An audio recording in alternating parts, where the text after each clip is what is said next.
లేతే అరగంటలో ముగింతాను, లేదా గంటలో ముగింతానో మీకు తెలీదు. కొద్ది నిమిషాలు అన్నా. ఫుల్ స్టాప్ లేదండి. అదే ఫుల్ స్టాప్ అనుకోండి, నేను ఒక 20 నిమిషాలు చెప్తానండి. లేతే 20 నిమిషాలు చెప్పండి. లేదా ఒక అరగంట చెప్పండి. లేదా ఒక గంట చెప్పండి అంటారు. ఇది తెగేసినట్టు. ప్రియమైన దేవుని పిల్లారా, కొద్ది నిమిషాలు అన్నదప్పుడు ఎంతసేపు చెప్తానో నాకైతే తెలీదండి. కాతే మట్టుకు మీరు జాగ్రత్తగా వినాలని హృదయపూర్వకంగా ఈ మాటలు చెప్తున్నానండి. ఇక్కడ అపోస్తలుడైన పౌలు గారు కొరింథీ సంఘానికి ఈ పత్రిక రాస్తూ ఏం చెప్తున్నాడండి? సంఘములో భాషతో 10,000 మాటలు పలుకుట కంటే ఇతరులకు బోధ కలిగినట్లుగా 5 మాటలు మాట్లాడతా మేలు అన్నాడండి.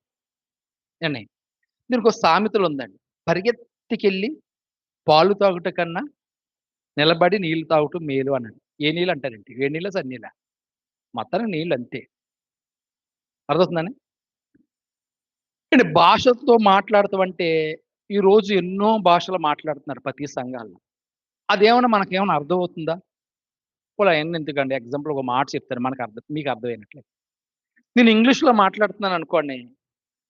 English వచ్చేవోళ్ళకి okay. యాపీ బాగుంటది. అది ఇంగ్లీష్ రాలేదనుకోండి. మీరేం చేస్తారు? తెల్ల మొహం వేసి చూస్తా ఉంటారు. అంటే మీకు అర్థం అవ్వాలి. మీకు అర్థం అవ్వాలి. నేను చెప్పే మాట మీకు అర్థం అవ్వాలి. ఇంతకీ సంఘము అనగానే మనం ఏం ఆలోచిస్తామండి? మనం కట్టుకున్న చర్చి. అది మనం ఎన్నుకున్న గుడి. అదేనా? ఒకళ్ళు 50,00,000 పెట్టి గుడి కట్టానంటారు. కొంతమంది ₹1,00,00,000 పెట్టి గుడి కట్టానంటారు. అది సంఘం అంటారా? ఆలోచించండి ఒక్కసారి. అది సంఘం కాదండి. అంటే ఆ గుడిలోకి మనం వస్తున్నాం. ప్రతి ఒక్కళ్ళు వస్తున్నాం. సంఘం అనగా ఎవరంటే మీరేనండి. అదేంటండి మీరని ఎలా చెప్తున్నారు? దీనికి బేస్ ఏది? అని మీరు అడగాలి. మనం అడగం కాబట్టే ఇంక బోధకులు చెప్పుకుంటూ వెళ్ళిపోతారు.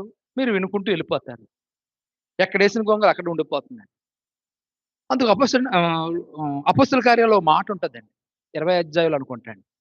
క్రీస్తు స్వరత్వమిచ్చి సంపాదించిన సంఘము అంటాడండి. చూస్తారండి ఆ మాట? అపోస్తల కార్యాలు ఒకసారి తీయండి. 20 అధ్యాయం 28 వచనం అనుకుంటా.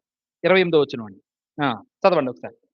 దేవుడు తన స్వరత్వమిచ్చి సంపాదించిన తన సంఘమును కాయుటకు పరిశుద్ధాత్మ మిమ్మలను దేనియందు అధ్యక్షులుగా ఉంచెనో ఆ యావత్తు మందను గూర్చి మిమ్మల్ని గురించి మీరు జాగ్రత్తగా ఉండుడి. చాలండి. దేవుడు స్వరత్వమిచ్చి ఇక్కడ బాగా ఆలోచించండి. ఇక్కడ దేవుడు స్వరత్వమిచ్చి తండ్రైన దేవుడున్నాడు, కుమారుడైన దేవుడున్నాడు, పరిశుద్ధాత్మ దేవుడున్నాడు. అంటే ఈళ్ళ ముగ్గురులో ఎవరిచ్చారండి రత్తం? యేసుక్రీస్తు వారు ఇచ్చారు. అంతే కదండీ! దేవుడు స్వరత్వమిచ్చి సంపాదించిన సంఘం. ఇప్పుడు ఈ రక్తము మనం కట్టుకున్న గుడికంటారు. ఇప్పుడు శేఖర్ గారు చక్కగా రెడ్ షెడ్ ఏసాడు. అందరిని కూర్చోబెట్టారు. అలాగే కొంతమంది గుళ్ళు కడతారు. పెట్టిన ఫ్యాన్లుంటాయి. లేతే కిటికీలుంటాయి, గుమ్మాలుంటాయి. రక్తం అట్లకి అవసరమా? మనకు అవసరమా? ఆలోచించండి బాగా. మనకవసరం. మనకవసరం కాబట్టి మన పాపాలు పోవాలంటే క్రీస్తు రక్తంలో కడగబడాలి. ఇక ప్రతి ఆదివారం నాడు ఒకళ్ళు ప్రతి ఆదివారం చేస్తారు ఒక్కో సంఘాల్లో. కొన్ని సంఘాలైతే నెలకోసారి చేస్తారు. రొట్టె విరుస్తారు. ప్రియమైన దేవుని పిల్ల. ఇప్పుడు ఈ రక్తము ఎవరికి అవసరం అండి? మనకి. అందుకే దేవుడు స్వరత్వమిచ్చి సంపాదించిన సంఘము. సంఘము అనగా మనమే. సంఘం అనగా పరిశుద్ధులుగనగా, అలాగే రాజులనగా, యాజకులనగా ఎవరంటే మనమేనండి. ప్రియమైన దేవుని పిల్ల. ఇక్కడ అందుకని అపోస్తలుడైన పౌలు గారు ఏం చెప్తున్నాడు ఏంటంటే ప్రియమైన దేవుని పిల్లారా, కానీ 10,000 మాటలు పలుకుట కంటే భాషలతో ఏనే ఇతరులకు అర్థమైనట్లుగా బోధ కలిగినట్టు 5 మాటలు పలుకుతూ మేలు. చాలా మేలు.